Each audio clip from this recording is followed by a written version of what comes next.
Morning peeps, good morning everyone. How's everyone doing? Hopefully you guys are all doing well. Don't forget, if you're new to the channel, like, share, subscribe. All right, a couple of quick things to tell you about before we get into the show. Number one, my washing machine has just started to spin. So hopefully you guys don't hear it and the mic is doing its job. But more importantly, Ade Gman is up. It's the last one of the year, so it's a perfect time to say thank you so much for watching and supporting the show throughout 2025. Big things to come for that show in 2026. And a massive thank you to G-Man as well, who's been fantastic. I almost feel like G-Man, throughout that show, is coming out of his shell. I feel like there's like a villain side of G-Man that we're seeing, but I think G-Man is fantastic. And as I said, big things to come for that show in 2026. And a new show that I've just started called The Presenters. The first episode is up with Dev Sani, who's a great character, a great speaking to. The idea of that show is to interview presenters, not just in boxing, but in sports in general. And Dev was the first guest. That is up as well. Go and give that a watch. All right, let's see what there is to talk about before we talk once again about Anthony Joshua and Tyson Fury. I must have made, I don't know how many videos I've done on this channel. I don't know, thousands? Honestly, I would say at least 20% of those videos have been dedicated to Anthony Joshua versus Tyson Fury. I would say 40% of those videos have been dedicated to talking about Anthony Joshua or Tyson Fury. I mean, the last video I just did was Anthony Joshua. So I'm a bit bored of talking about Anthony Joshua and Tyson Fury, but nonetheless, they are two of the biggest names in the sport. So we will talk about Anthony Joshua and Tyson Fury. But first, let's see if there's anything else to talk about. Murat Gasiev scores dramatic one-punch KO of Kubrat Pulev. Yeah, I just watched this fight. It was actually quite a close fight until that knockout. That knockout reminded me, and I might be wrong here, because my brain does get a bit hazy sometimes, but I'm pretty sure Kubrat Pulev got knocked out with the same punch by Vladimir Klitschko. Pretty sure of it, that left hook. But Kubrat Pulev, I mean, look, he tried. He actually tried to get up, didn't he? It's like he was going for it, but he just couldn't get up. And Gasiev now is another name in the heavyweight division. Like, Gasiev clearly has some power. I think we already knew how good a boxer he was. He's only 32. I know he looks like he's 52, but he's only 32. So he's still got time on his side. He hasn't had many damaging fights. Like, the only fight really that he got a bit of a beating from was Alexander Usyk, but he didn't get a pasting. He just got outboxed. So, yeah, I think he's now a fixture in the heavyweight division. Like, when we talk big fights, and I know it's Kubrat Pulev, so I don't want to get too excited, but when we talk big fights, I think people might say Gasiev versus Kabayel, Gasiev potentially versus Italma, Gasiev maybe versus Wardley. I think that's what this win has done for him, but we'll see what happens next for him. Diego Pacheco and Kevin Lee Sadio make weight ahead of their 168-pound clash. Really like this fight. I really like this fight. Battle of the Unbeatens. Pacheco favourite, I guess, but I think Sadio can cause him some serious problems. I think Sadio's sort of speed at closing the distance is good. I think he carries good power, experience. He doesn't mind being the away fighter. I think this is a really good matchup. And again, I've said this the other day, that I think I'd love to see the winner of this fight the winner of Hamza Shiraz and Christian Mbili. I think Hamza Shiraz and Christian Mbili is for the title, the WBC title. I'd love to see the winner of this fight, the winner of that. So we can decide now who the top dog at 168 pound is, because I don't think Crawford's going to fight at 168 anymore. I don't know what Canelo's going to do. And I mean, I know there's still Edgar Berlanga around and there's Caleb Plant around and others, but I think there's a new generation coming, and that could be Pacheco and Hamza Shiraz. But I'm jumping forward here. Talking of jumping forward, let's talk about Tyson Fury versus Anthony Joshua. Let me quickly bring up the tweet from Ring Magazine. This was yesterday. They said, massive breaking news. Sources have advised the Ring, I'm guessing these sources are Turkey, that a highly anticipated showdown between former heavyweight champions Tyson Fury and Anthony Joshua will headline a Riyadh season mega event in 2026. Before that collision happens, and I guess this is the biggest talking point, the Ring has also learned that Fury and Joshua are slated to see action in separate fights as part of next year's Riyadh season. I don't like that last bit. There's some fights that I feel need to be built up. So there's some fights where, okay, we need to see him fight him, almost to like remind the public of who they are. The public need no reminding about who Anthony Joshua and Tyson Fury are.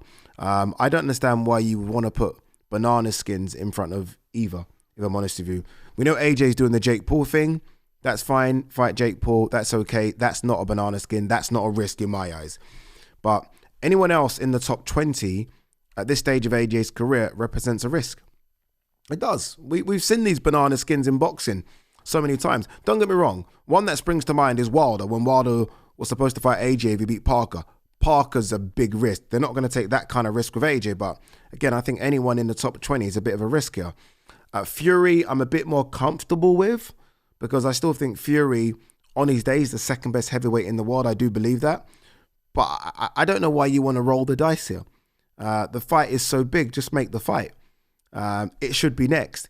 Like, AJ get past Jake Paul, next. Like, then both just fight in March or April. Again, the date we're hearing is September. Fury's likely to have a fight in April. AJ's likely to have a fight in February. They meet in September. Now, look, honestly, I believe both will come through their fights, right? I mean, this is almost too big a fight for any hurdles not to be jumped over. But it's risky. It's risky. That being said, finally, it's on. Finally. I have, as I said at the start of the video, I can't think of the amount of times I've spoken about AJ versus Fury, Fury versus AJ. Like, I mean, not just on video, just conversations with friends. This is a ginormous fight. Like, it's gigantic. There's nothing bigger in world boxing than Anthony Joshua versus, nothing even comes close to the numbers that Anthony Joshua versus Tyson Fury will do. This will sell out Wembley Stadium. Even now, where both of them are clearly not what they once were, this will sell out Wembley Stadium just like that. Like, seconds. You know, I have some people on Twitter who like to kind of laugh about ticket sales. Like, oh, look at that. It's like, there's thousands of tickets left. There'll be none. Like, I'm not joking. If there was a stadium that could fill 400,000 people, this would do 400,000 people. This is two behemoths. These are the two biggest fighters this country has ever seen in terms of just star power. Nothing. This is number 1 and 2, and I don't even know who number 3 is. They're so far ahead of everyone. It's incredible. And it's just by luck that they're like same weight class, same era, and it just has to happen.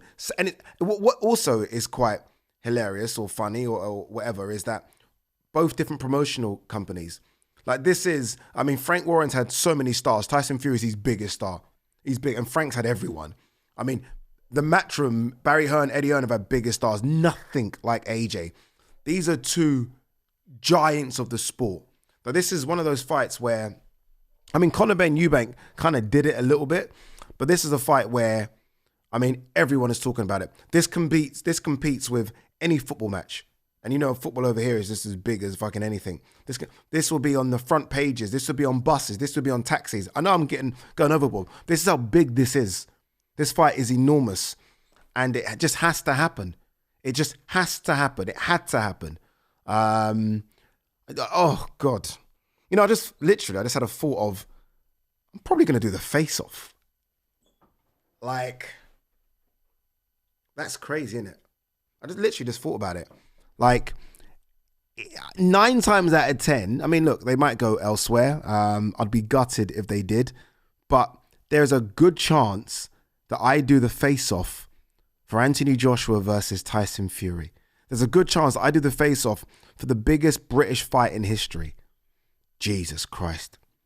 Man, please, God, no slip-ups, no banana skins, please. Let both of these guys come through. But no, it would. Like, I've been to Wembley. Lucky, I've been to Wembley. I've been to Tottenham. I've been to a few stadium fights. I've been to stadium fights for Tyson Fury. I've been to stadium fights for AJ. The idea of them both coming together for a stadium fight blows my mind. It blows my mind as to what this will be like, what this is. But look, let's hope that it does happen. We've had a few false dawns before. I remember when Tyson Fury posted a video saying, it's done, me and AJ are done. And all of a sudden he's fighting Wilder.